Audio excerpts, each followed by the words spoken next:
Welcome to the Today Counts show. Today does count because it impacts, it influences your tomorrow and the day after that and the day after that.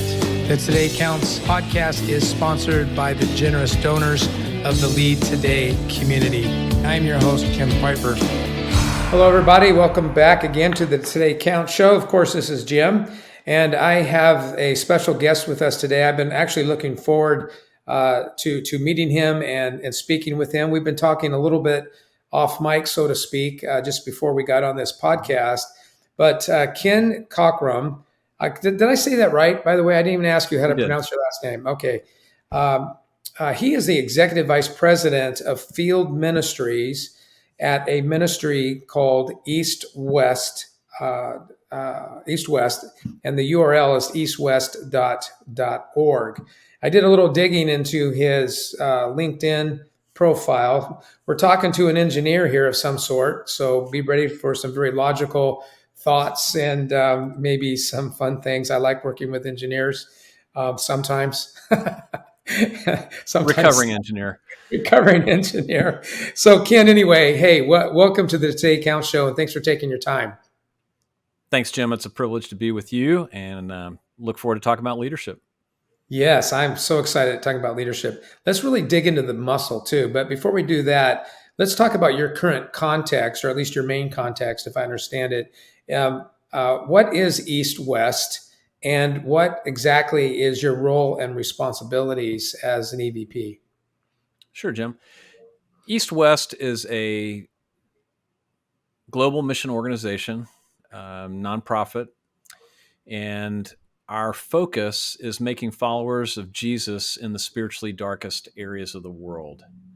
So if you think about the 8 billion people in population, 3 billion of those live in, from North Africa, Middle East, across Central Asia into Southeast Asia, Northeast Asia. That area of the world has about 3 billion people.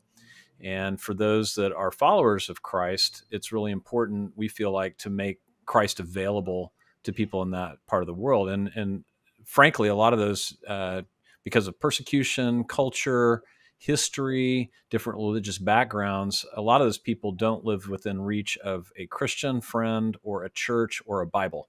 And so we're seeking with a coalition of other mission organizations to close that gap.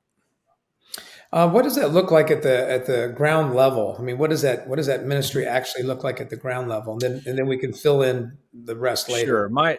I serve as the Executive Vice President of Field Ministries, and we're operating in about 44 countries right now. So we have 350 staff formally with East West. We have a number of national partners that are non-American nationals that are on the ground in those settings. And we train and empower them to reach their own people. So that's really our philosophy. We do not own a single piece of property, which when I came into East West 3 years ago, I was quite surprised and delighted to discover that. So that, we really focus on staying lean and mean and trying to get as much out into the field as possible and serve our pastors and disciples that are willing to be trained and make a difference in their own communities and their own countries. When you look at the body or the community that you would call East West, if that's even the right way to to describe it, approximately how many folks would you classify under the volunteer realm or the recipients of your services that kind of might be similar versus how many are on payroll? Great question. So we're about 350 on payroll, another couple of hundred that are in some kind of stipend, and then in the 9,000 to 14,000 of volunteers. So it's a very high leverage volunteer ministry. Yeah, very much so. And do you keep, as an EVP? I would imagine that you keep somewhat stay up with what your avenue, your annual revenue is as an organization? About 26 million last Okay, year.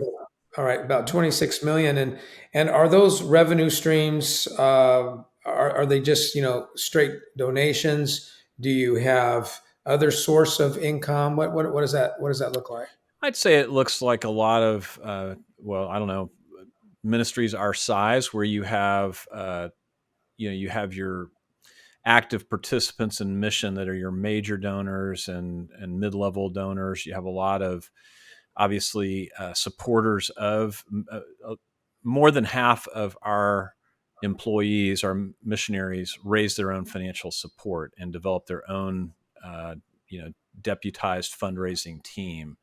And so that is over 50% of our income is through support raised.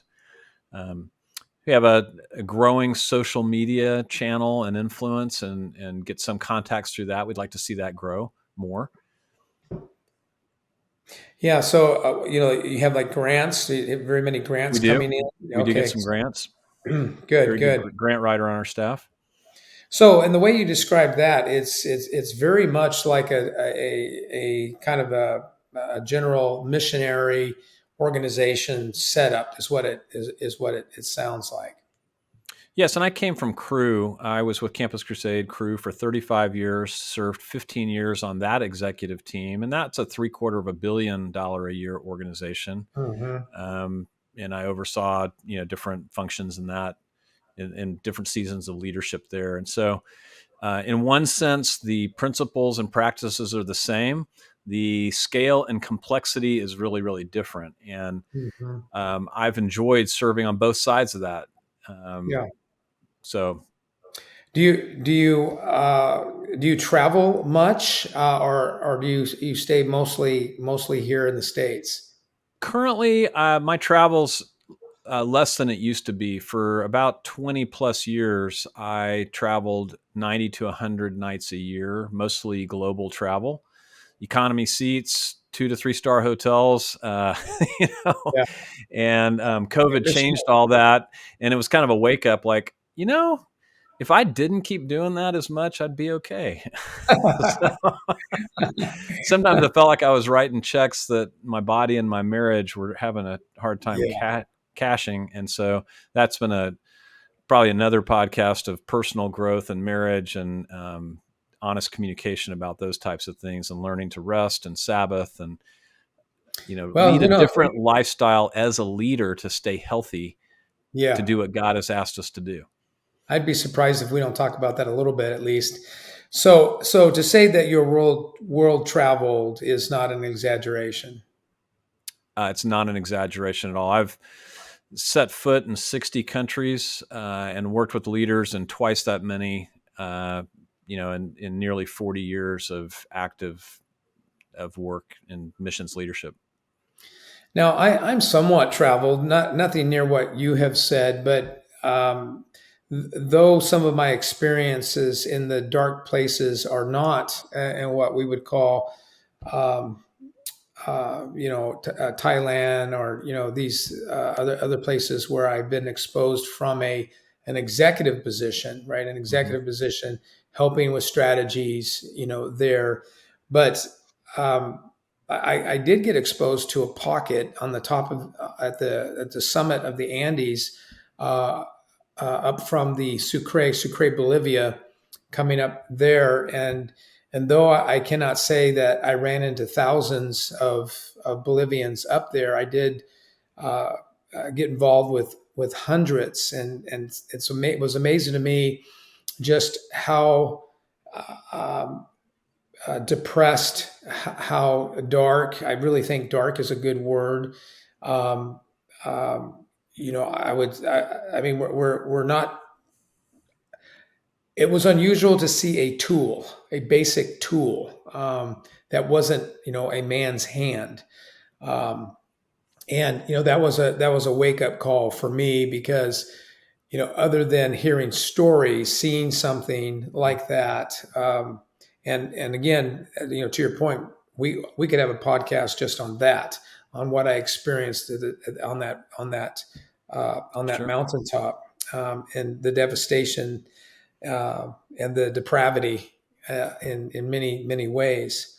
I do want to rewind a little bit and talk a little bit about your education. So, I saw that you went to University of Texas and got your mechanical engineering degree, but it looks like you have pretty much been a lifelong learner.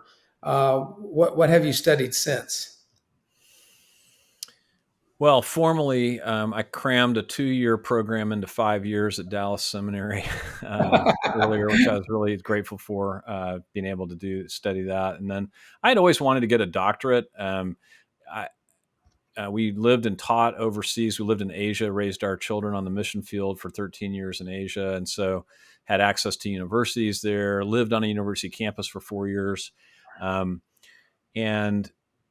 I played around with getting a PhD in history or English. That didn't that didn't pan out at the time because of other responsibilities. When I came back from overseas in 2007, a couple of years later, I entered a doctoral program through Bethel on servant leadership for teams and organizations. And so, there were a lot of questions that I'd had after being kind of out of the formal education environment for 20 years. You're picking up, you're reading books, and you're Yeah, more topical. And as you hit challenges and you hit your ceiling in leadership, you go to a conference, or you go to the bookstore, or you go to Amazon and you Google and you find stuff, articles and everything. But being able to walk through a leadership program that really focused on what is it about personal leadership that's most important, and really going deep. I mean, we both share that doctoral experience through the same institution, right? And so, right. um, to have time and to really be able to say, what does it look like for self leadership? What are the issues? What does it look like for one-on-one and team leadership? What does it look like to lead a division or a large complex set of teams that aren't doing the same types of work?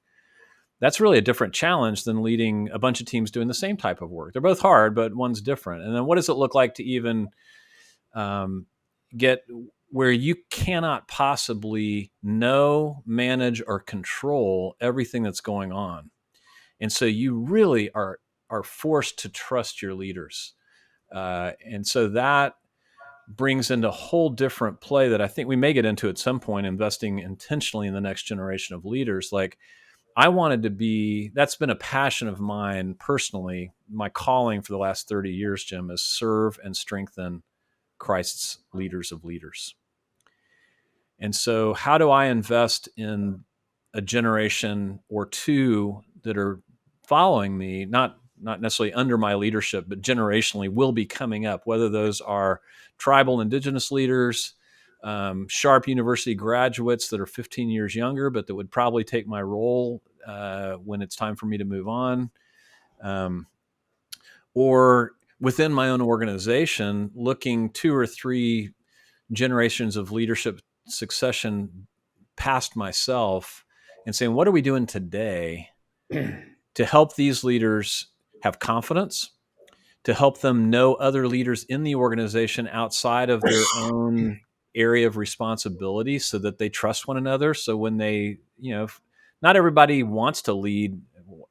Hire isn't the right word necessarily, but some people love leading, working on projects and being a subject matter expert on a certain, and being the go-to person for video or writing or grant formation or strategy tools. Other people are really good at spinning multiple plates and connecting the dots across an organization horizontally. And for those leaders, helping them get used to scale, exposing them to leaders who have gone before them, especially in other organizations, getting outside of our own little box, bringing leaders in for them to learn from, have different kind of questions asked, maybe from the medical field or the business community. I mean, there's so many things that a lot of times as spiritual leaders, and I know a large part of your audience is people who are in the Christian leadership realm. A lot of times we deprioritize strategic organizational leadership. And I think that's a mistake. Let's talk about that for a minute. So, as the executive vice president of Field Ministries, right? I think that's the title. Um, I'm imagining that strategy is very important for that role. So why don't we go ahead and pivot? And when we traded emails, we were talking about this thing that you coined, spiritual slash strategic leadership. They're different, but they're both really important.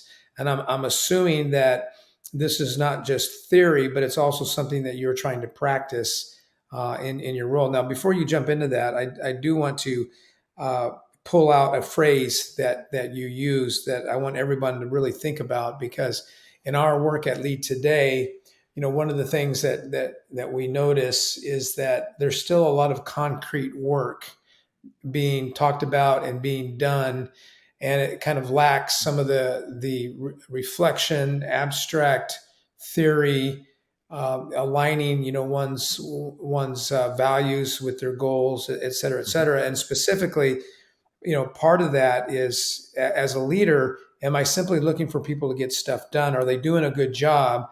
Or what responsibility am I taking in what it means to serve them, what it means to lead them, and then, to use your word, what does it look like to invest in them?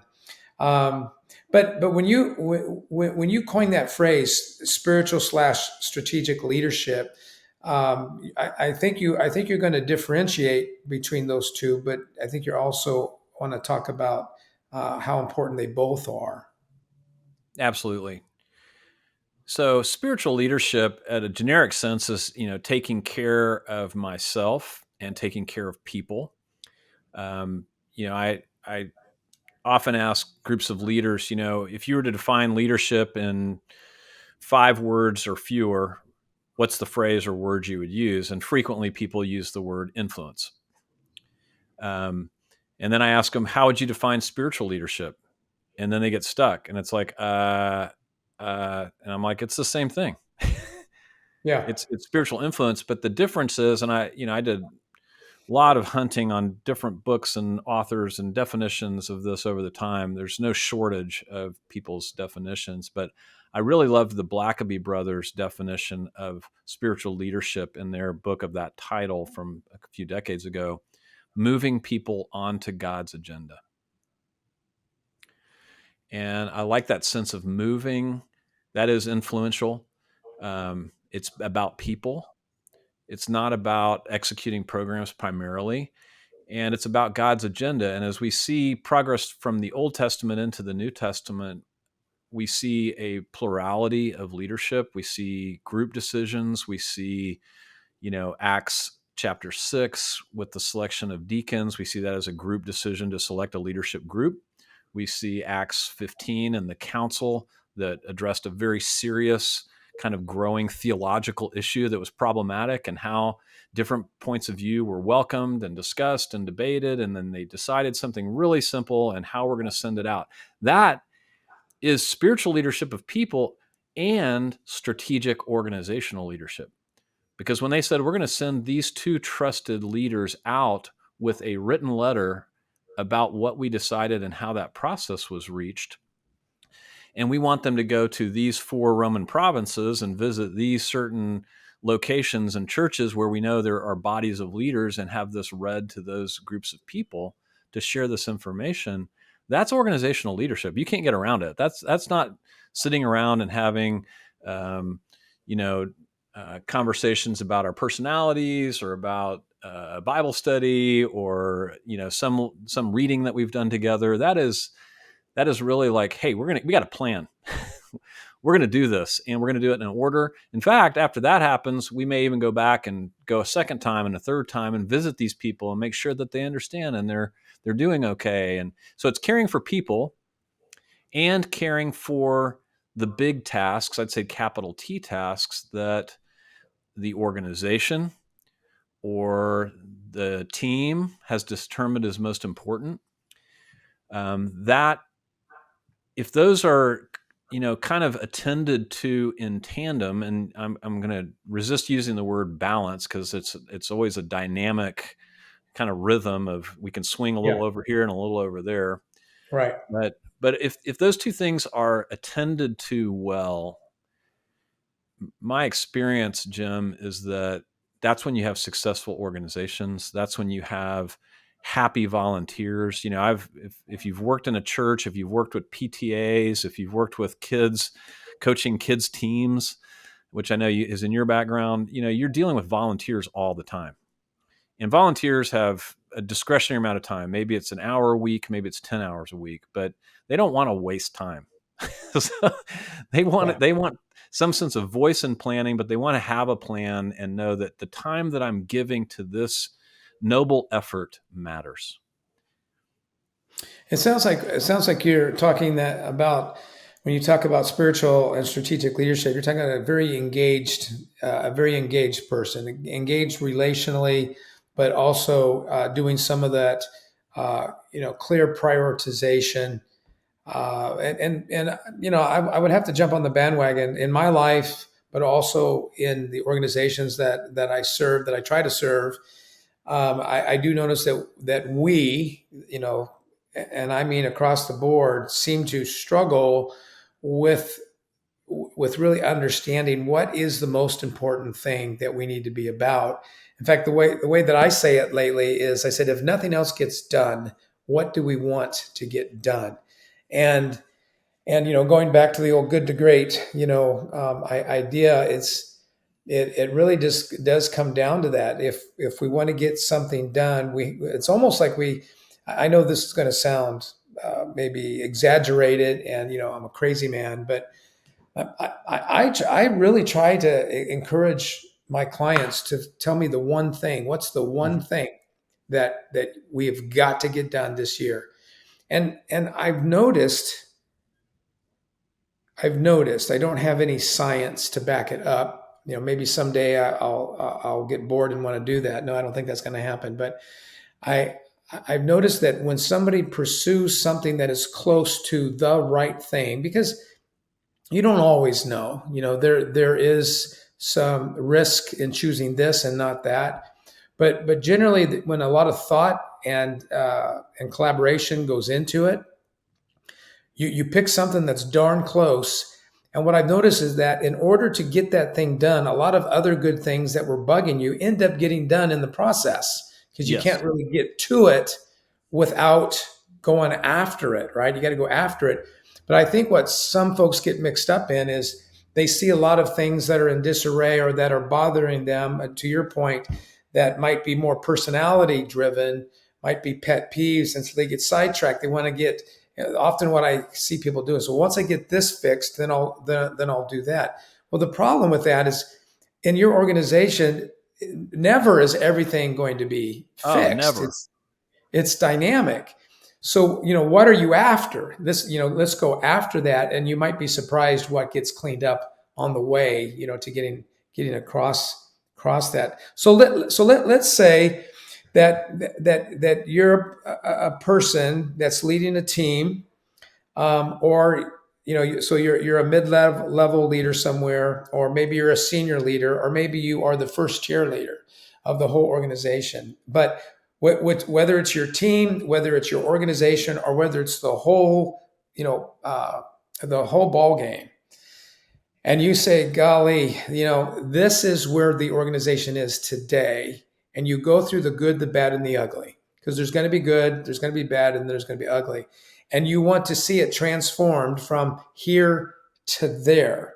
What are the principles of transforming your organization, or the process of transforming your organization from this to that, in your experience as a leader, also in your studies and what you've noticed?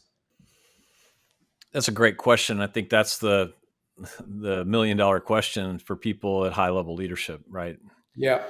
Uh, you've described a good process. I think we used to sit in, I'm thinking 20 years ago, 25 years ago, I was trained in kind of classic strategic planning. Get a team together, you sit in a room, you do your SWOT analysis, strengths, weaknesses, opportunities, threats, you list them on a whiteboard, stack rank them among the people in the room, which means that the really great ideas or really divergent ideas aren't going to get the most tick marks or votes. So you're automatically deprioritizing innovation when you do that. You're going for the easy middle ground. Yeah. Mm-hmm. And maybe we need to tweak a little this and get better. And so all you're doing in that is really sustaining innovation. Mm-hmm. If you look at a spectrum between sustaining innovation, which means we just need to improve a little bit, cut costs a little bit here, have a little more growth on our social media feed there, versus disruptive innovation. Like, no, this country that we couldn't get into before is still at war, but for some reason we have contacts and we can get in there now. How do we pivot? That's a disruptive strategic question. Mm-hmm. And does it, back to if we know what our main thing is that we're supposed to be doing, whether it's selling a product or delivering a service or starting healthcare clinics, or in our case, helping people know and follow Jesus Christ, whatever that is, that should wake us up and go, oh, we're in a different setting now, so we have to adapt, and that's adaptive leadership. I think your big idea, though, Jim, I've heard it worded in really different ways through the years. The thing that's probably been most helpful for me and in the teams that I've coached, both inside the organizations I'm working on, and then I do some consulting outside, is the notion of strategic intent or commander's intent. Hmm. So, like I said, we used to plan on 5-year horizons. I think COVID cured all of us of that. We went down to planning by 90-day increments, right? And then looking at a 1-year potential scenario horizon. So the notion of commander's intent comes from the military school of leadership and the U.S. military. The idea that you can plan all you want and it's necessary to plan, but once you hit the ground in the fog of war, all plans will change. And so, the difference in, I'll give you an example here. A commander's intent might be, okay, our job is to take that hill with the radio tower on it over there by tomorrow morning at 8 a.m. Well, that's helpful. It's different level of specificity to say it's our job to take that hill in such a way that we can use the radio tower and take it by 8 a.m. tomorrow morning. That's two different things, right? One Yeah. is anything goes and you can crash and burn all you want. The other is, hey, we have some values that are going to shape the way we do this. And I think any healthy organization has values. It says it's not just the ends, but there's a So, means yeah. that's really So important. so the mission is more fully defined. Uh, Yes. How we right. do it So, matters. right. So it's not just go get that guy, but capture him alive. And here's why we need Exactly. him alive. I guess I'm gonna go with your analogy here because I've often seen it in different personalities. You've got the guy who really is darn good at creating winning strategies, and so he's in the tent, but uh, but not in the war zone. He's in the area, but he's not in the zone. And so he's creating the plan, and the general and the other generals or field marshals are surrounding the table. They have their marching orders and they go. But when they go, they didn't expect those tanks coming over this way. They didn't expect that bomb. They didn't expect this. And so those guys have got to, while they're still keeping the main mission in mind, they have got to pivot. They've got to be adaptable. They've got to be tactical. Yes, And sometimes, dare I say, go off plan absolutely. to to accomplish the main objective. But Ken, some of us struggle with that. Some of us, once a plan stops working, we get paralyzed, and it's almost like we want to back all the way up and start all over again. Do you run into that? But you probably also run into people who just keep on going no matter what. Yes, and I think through training and coaching, I'm looking at a couple of books up on my shelf right here. The classic one by Hafetz, Grashow, and Linsky is The Practice of Adaptive Leadership. It's a Mm, classic Harvard Business Press on this issue that you're talking about. We made this plan, but we've got to adjust. Well, how, there's technical challenges in our plan. Like we plan to go do this and we actually don't have the software installed with a company license that allows us to do that. So we've got to solve that. Well, that's kind of, we know how to solve that. Or we can hire a consultant to do a 30-day install with us. Then there's adaptive challenges, which are more what you're describing. And I think that's what is plaguing leaders more and more today is cancellation. You say one wrong thing in an interview or online, and you just lost, some percentage that's significant of your audience or major donors in a nonprofit's case. And so we have to realize that that's the world we're in now. So we have to operate differently, way more adaptably. And it's not just external forces. It's actually the paradox of growth.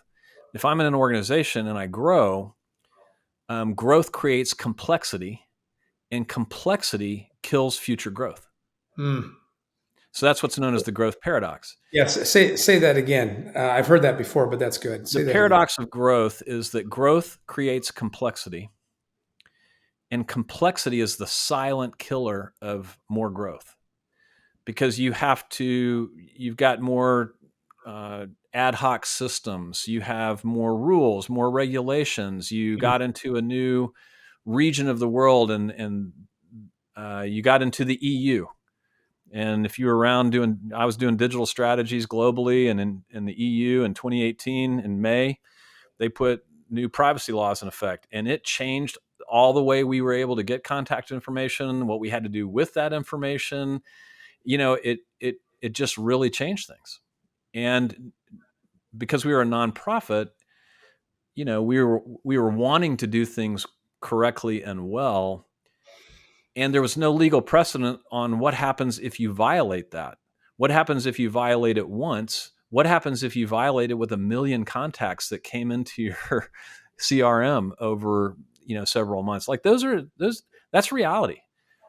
And my guess is a lot of listeners are probably struggling with things, various scales of that. But adaptive leadership is when we are investing, this is back to investing in our current and future generations of leaders and talking about this and teaching them this, showing them a balance sheet of the organization. A lot of times it's just the C-suite that gets to see that kind of stuff. But to say, hey, we're going to have you in a corporate leadership development program for 2 days. And we actually do this at East West.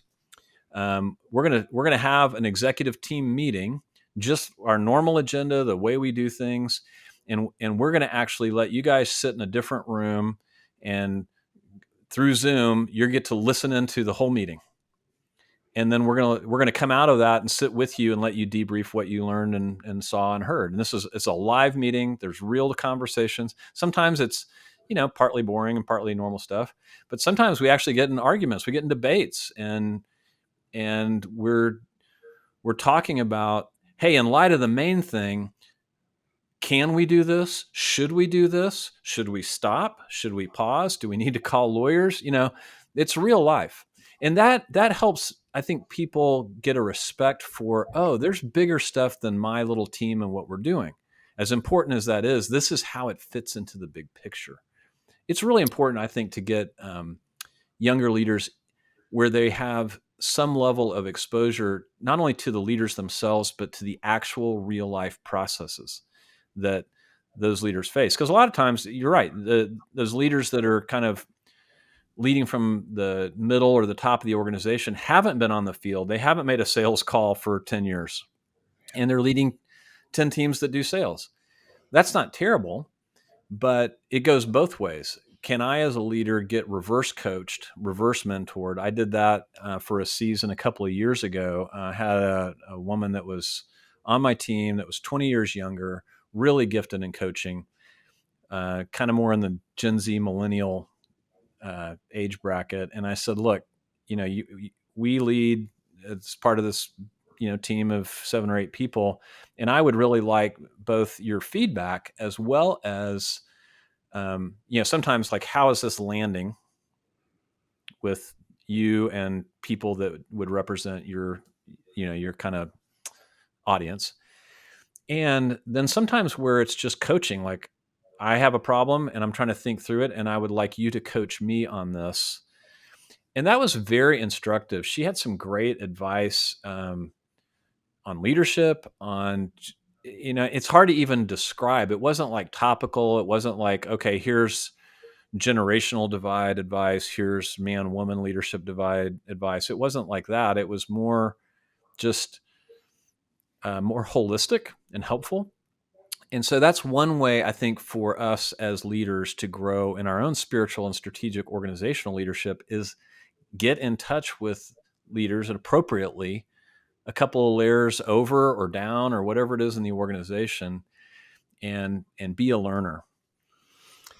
Because adaptive leadership, I'm going to give you a definition from this book, The Practice of Adaptive Leadership, which Todd Bolsinger basically knocked it out of the park with his book, Canoeing the Mountains. If you're not familiar with that and haven't read that, I highly encourage that, because he takes the best of the science and discipline of adaptive leadership and brings it into a Christian context in the church. And he weds it with a great story of the exploration of the American West. And so I'll just leave that there. But here's the definition of adaptive leadership. Adaptive leadership is the capacity to enable a people to grow so they can face their biggest challenges. And so, what that strikes me as? It seems like it is brother and sister to resilience, uh, absolutely. and resiliency, right? And when I think about all the different strengths that we all have, some of us we just do really well on teams, and others of us we're just better pioneers. But we do need one another. Yeah. We need one another. And when you live in community, when you lead in community, that might feel like, to the entrepreneur mindset, that might feel like complexity, but it adds muscle towards resiliency. And to your point, your sequence of growth equals complexity. Complexity can be the silent killer of growth. When you consider that whole equation, it it should really cause that independent person to go back to the Proverbs and talks about, hey, before you go to war, you better get some counsel, if you want to win, right? And then for those who think it's moving too slow, sometimes slow saves your life. Uh, there's another note here. Oh yeah, this reverse coaching idea. That's a fantastic idea, particularly, and I kind of cut you off, but particularly when we get to this next topic that I want to talk about, which you've already mentioned, which is investing in the next generation, right? Investing in the next generation. It sounds like, well, here's what I think I heard you said. I was reading between the lines. Between investing in the next generation and reverse coaching, those are the lines I'm talking about. Is Sure. that is that those of us who are older, when we think about investing in the next generation, we think about mentoring, we think about training, we think about listening, we think about being present, and it sounds, there's a sucking sound that you hear, right, where they're just sucking the life out of you. But what we forget is that good work never returns void. And you learn so much from the next generation. Here's a point. I got a call from a young man who, on the org chart works for me, but I don't take that approach. So he's on my team, very bright, and he brought something to me that came from somebody on his team. And at first glance, this person was reaching up through the organization and complaining about this and a that. And and your first knee jerk is that is so petty, that is so immature. But if you can, for just a moment, as a leader, push off the victim thing, right? But push that away for a minute and just listen. It might, in the big scheme of things, it might be petty, but this person is feeling something, they're sensing something, and when you really listen to it, you go, it's a good point. I know we don't need to change our world, but we need to address that. We need to acknowledge it, and we need to address it. I think that example that I just shared also kind of fits into this investing in the next generation with our ears, right? With our presence, and not just saying, gosh, when you get older, you'll realize that's not a big deal, or whatever it is. Yeah, And that's then this, dismissive yeah, very of the dismissive. individual, right? Right. That's good. So if you finished your thought before, if you didn't, keep going. But I want to talk about your ideas about investing in the next generation, particularly because of the the elevation in which you're leading across this organization that is probably pretty diverse. Um, so what are your thoughts on what does it look like to invest in the next generation of leaders? Yeah, great question.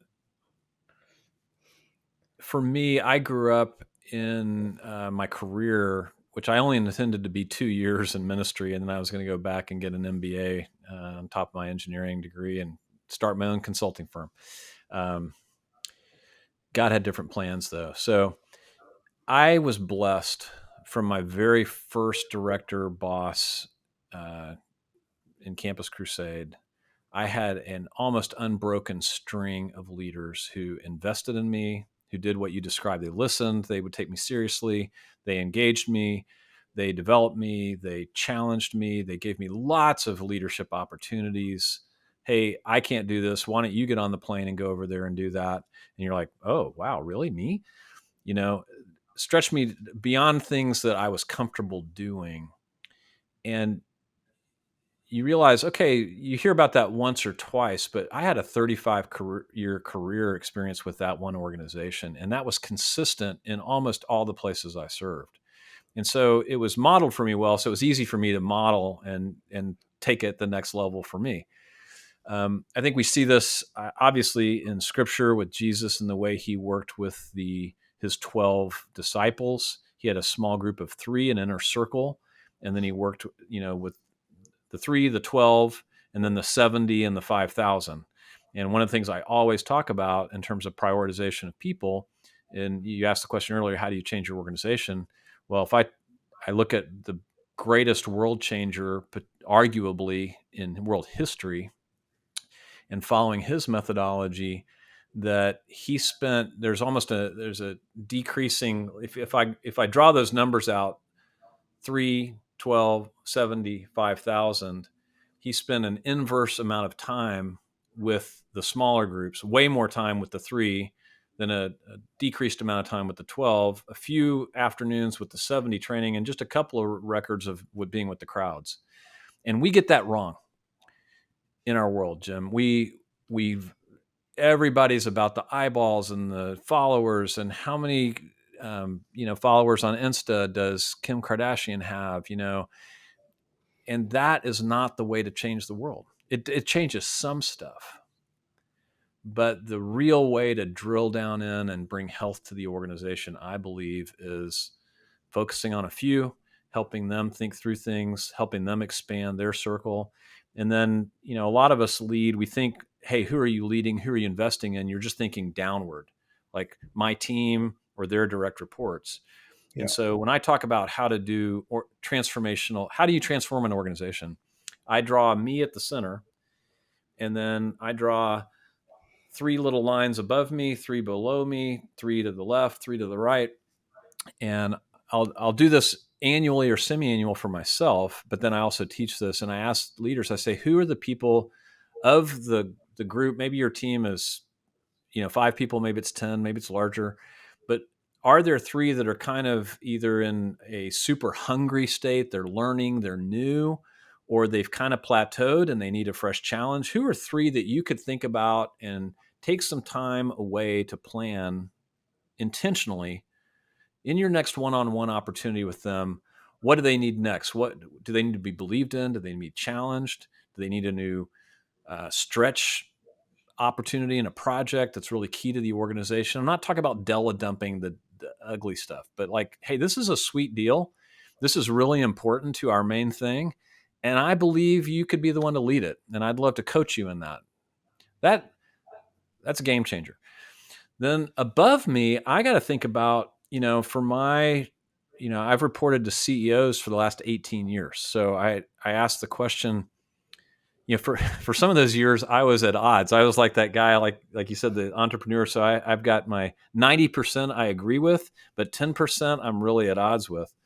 And I had to And for remember, oh some, yeah, and I for work some, for this guy. yeah, and for some So reason, that 10% was the most important thing on the planet, right? yeah, exactly. And it almost got me fired a couple of times. And so I realized I was sitting across the table in a competing relationship with my boss.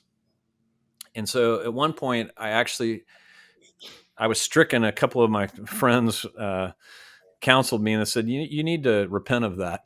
That's you actually work for this other guy."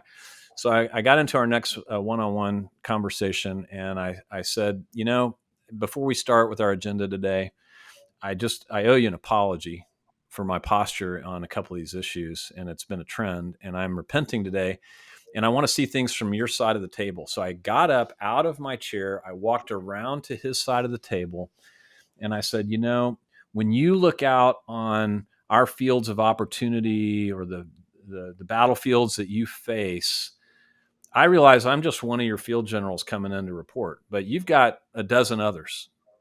What are you seeing as we look at the vision, the mission, the key objectives for this year? And I just listened to him talk about that. And I said, okay, and what's the hardest thing for you?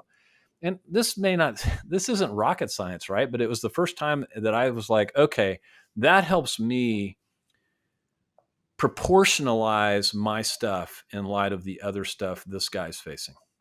He's got way more burdens. And so it transformed our working relationship, Jim. I felt like, okay, we were on the same side of the table looking out at the battle together. And so that's what I've tried to do even with younger leaders is like, hey, I see you have a perspective. Come sit with me and let me share you my perspective and let's see how this fits together. And maybe there's an opportunity, So that's one thing. That's leading up. That's another way, those 3 lines up would be naming those 3 people. It's not just the CEO, but maybe it's 2 or 3 other high level managers in the organization or a board member. And then to the side, this is what I would encourage people. Think of 3 people that are peers in the organization that do similar work with similar complexity and scale. They may be in your same department. They may be in a different part of the organization, but it's similar scale and complexity. You're overseeing 10 countries, they're overseeing 10 countries, doing different stuff. How might you think about in the next month getting a lunch with one of those and just talking shop? On the other side, who are the same question, similar scale and complexity, but people outside our organization, maybe outside of our industry? And could you get a lunch or a meeting or a coffee at one of these conferences that we go to frequently and we just network and see people? That I think that peer learning is really undertapped. And that is one of the best leadership development places, both inside the organization to bring, people, you realize, oh, these people are asking the same question. They're bumping their heads on the same barriers. They're in a different time zone or in a different department or a different floor or building, whatever. Maybe we could start something to think about this. And sometimes we go, oh, there actually is a working group talking about this. We just didn't know about it. How can we provide input? That kind of stuff snowballs and gets people excited and brings, I think, the right kind of transformational change that can't be done top down by dictate or email or town hall meeting. And If you wait for all that to always be bottom up, you'll be waiting forever in an organization. So it kind of brings that both. It works through several layers of hierarchy to kind of the hierarchy is there for stability and connection. And if I'm not doing this type of stuff, our organization is going to die because we're not going to be able to adapt. This is the kind of stuff, it just naturally you get healthy and you're able to change because you can't predict what's the next change going to be. It might be legal, it might be financial, it might be moral failure of somebody. And this practice, you used the word earlier several times, resiliency. I think it creates resilient leaders that then create a healthy, mature, resilient organization. Yeah, when Paul uses the word leadership, he doesn't use it very often, as I recall. In the book of Romans, he pairs it with the word diligence, and sometimes when it comes down to it, it's just a lot of hard work. It requires a full investment of ourselves. And I want to ask you a question about that, but before we do, listening to you kind of reminds me of Robert Coleman's book, The Master Plan of Evangelism. Which is just a really good. Uh, This um, one, yep, that one. Mine's a little bit older version, but yes, it's just it's an inside out, right? It's really an inside there's the out. older version. There you go. That one might even be older than the one I have. The one I have And my might. original notes on engineering paper from it. Yeah, you can't get past this book, Yeah, the basics. You're that's right right. on, Jim. You know what? Even if you're not leading in ministry, but you're listening to this podcast and you really want to understand how to transform an organization, I think I can say both of us would, Ken and myself would highly recommend that you grab that little book. It's an easy read. You'll probably want to read it again and again, probably a few times, because there's some things that you're going to go, oh, I could have had a V8, and I'm dating myself here, but meaning you're going to pop yourself in the head saying, wow, that's not Harvard. No, it's not Harvard. It's Jesus, and it's crazy Right. good stuff. I mean, for those of you who are believers and you're listening to this podcast, if Jesus is who he said he was, I wonder if we were spending enough time noticing what he did and how he did it. And even for those who may not believe in his claims, you can't ignore what he got done. And for the same reason, I'd say you might want to pick up that book. I want to share a couple stories with you that comes back to what you were sharing about maybe a little bit of your rebuff of your CEO, and kind of noticing, you're trying to push yourself in the wrong chair or the wrong lane, whatever. I will say, and I will admit that those of you who are sitting in second chairs, being that most of my life has been in a first chair, not all of it, which I'll explain here in a minute. But I will say that if you're a sharp second chair leader, you probably do see things that the CEO, the president, the senior leader doesn't see. Um, but you need to be careful with that because it doesn't necessarily make you smarter.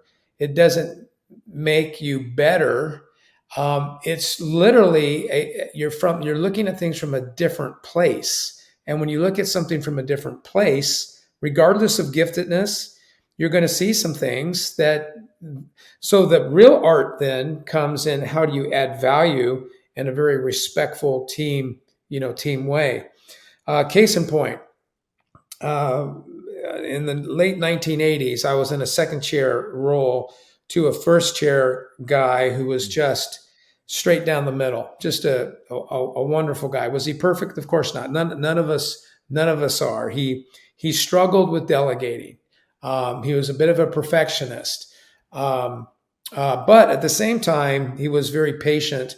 He was a gentle person, very authentic, altruistic, almost a little too good to be true in some ways. And but man, could I see things that he could not see or did not see or didn't want to see. And I don't remember who it was, but someone said to me in so many words, if you can realize that you yourself, that you are not a perfect person, and you could see a mission as supporting another person who isn't perfect. If you can actually get yourself in the right slot, your value will go up immensely to the organization.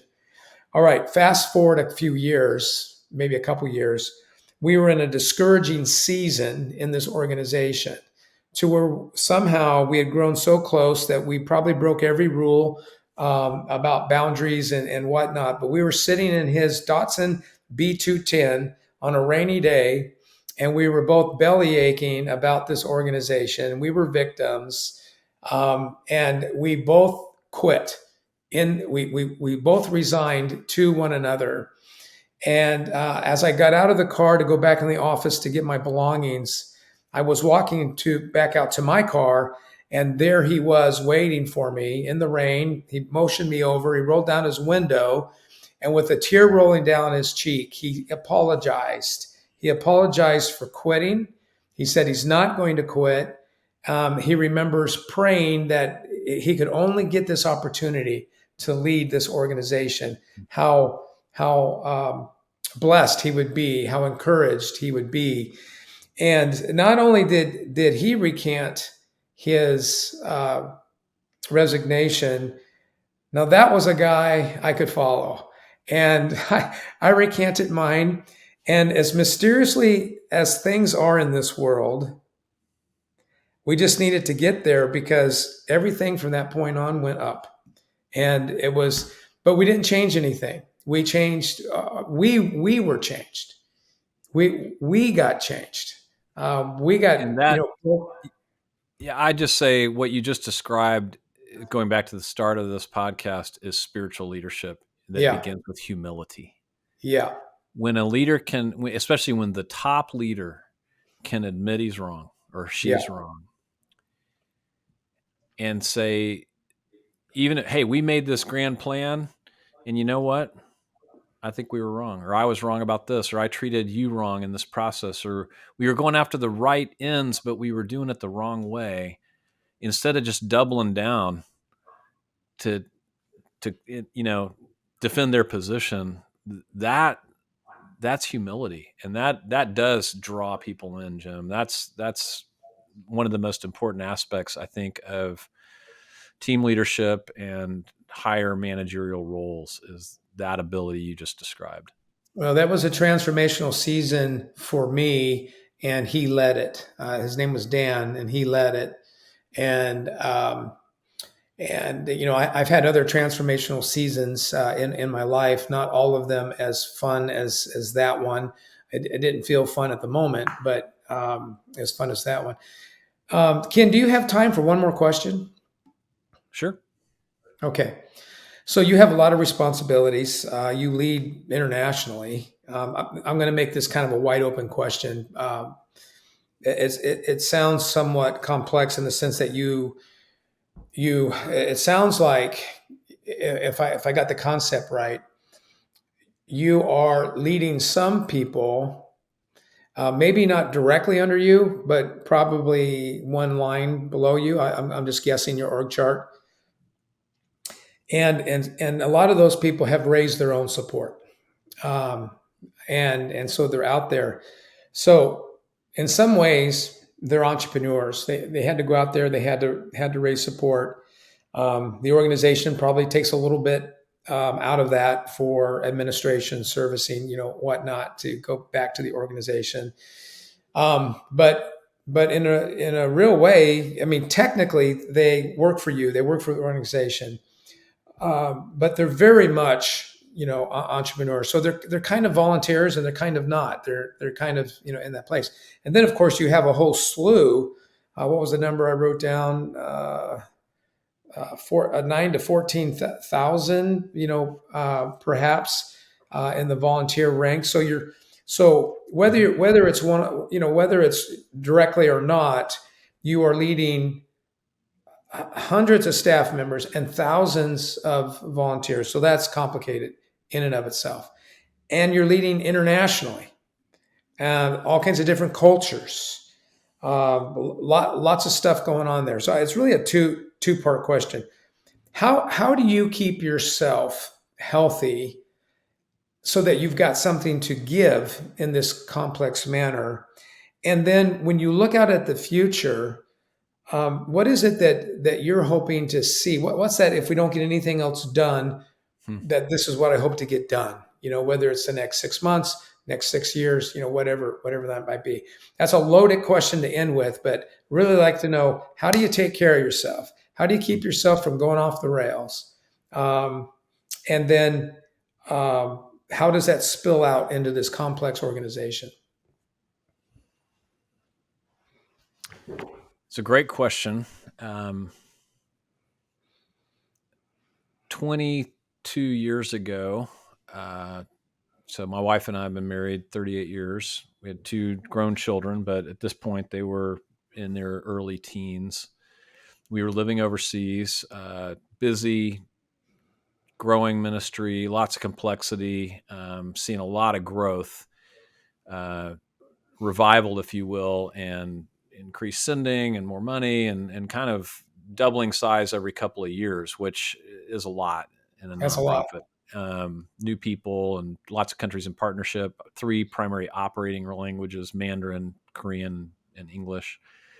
Um, and I was running hard. I'm a type A plus go getter, high energy. And there came a point where I don't have time to go into all the details, but I had always viewed Sabbath as for sissies, Hmm. really. Like, hey, we're busy. The kingdom of God can't wait. We got to get out there. And through a leadership development opportunity week that Ann and I went to together, discovered that that's really not healthy. And the wake that I was leaving on several 360 forms that were given to the coaches of this beforehand, it was showing even from some of my most closest friends that kind of the last 5% they don't tell you face to face, but they'll write on a form, Exactly. Right. which I defended it against and resisted. But finally, the Lord, I got to that point of humility you described a few minutes ago, like just broken and like, okay, this isn't, the end is noble and right, but the means are broken. And the means, it's not the organization's problem, it's my problem first. And so my action plan coming out of that, and I'm a big believer in capturing things, but the one thing was begin Sabbathing. So 24 hours every week. I'd never really taken this seriously, and I'm in my late 30s here. Ann and I no watch, no phone, no computer for 24 hours. And it was like cold turkey at first. It was jittery. Yeah, But that would be that tough. practice, that single practice has made the biggest difference. And it changes with the way we do that as our children grew and as they went off to college. Now we have grandchildren and what we do and how we do it. But it really begins us kind of looking at each other kind of Thursday, Friday, going, what needs to be restored this weekend during a 24-hour? And I typically, it doesn't always work, but um, Saturday evening through Sunday late afternoon or evening is kind of the 24 hours I aim for. Like I'm not going to write emails. I'm not going to respond to texts. If there's really a crisis, I will respond, but most things aren't crises. Here's what I discovered, Jim.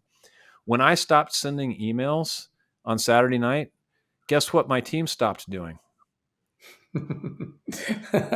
They stopped Sending sending emails on Saturday night and Sunday morning. And right. guess what their team stopped doing? Mm. And so a lot of that is, Organization got to exhale for once. Yeah. yeah. So actually, this year at 2024 at East West, one of our 5 kind of working objectives this year is embrace Sabbath. Now, typically, when we have like we have work groups or whatever that work on these projects, this project uniquely has no team assigned, no working group, no task force. The only thing is we're asking leaders to ask their teams during their regular meetings each week or biweekly meeting rhythm, how are you embracing Sabbath? How did it go for you the last couple of weeks? Anything Mm. changed? Is it refreshing? No action plan, no no rollouts. Like, um, and that is like the whole organization just has space. And it's great hearing the stories of the creative ways people are using their time. Now, some people have duties on the weekends and they need to make it, okay, well, let's see if we can do yours on Monday or Friday. Let's figure that out because you have to rest. Yeah. Game changer on the level of anxiety, the level of healthy debate has gone up, the level of disconnected arguing has gone down. I think the overall level of just I can have time to focus on what I need to do and not feel like I'm running around all the time being crazy. It spills over into everything. Yeah. That is great. Ken, you have a lot of work to do, and I appreciate the time that you have donated to the Lead Today community and directly to the Today Count show. I can see how big of a difference you're making in this world, and so thank you for that, and thank you for joining me. I enjoyed it immensely. It's a real privilege. Thank you, Jim. If you're not part of the Lead Today community, let me invite you. Go to leadtodaycommunity.com. That's leadtodaycommunity.com and sign up for Monday Moments. It's a weekly email that will encourage your leadership. Again, thank you for joining us today, and thank you for telling a friend about the Today Counts show.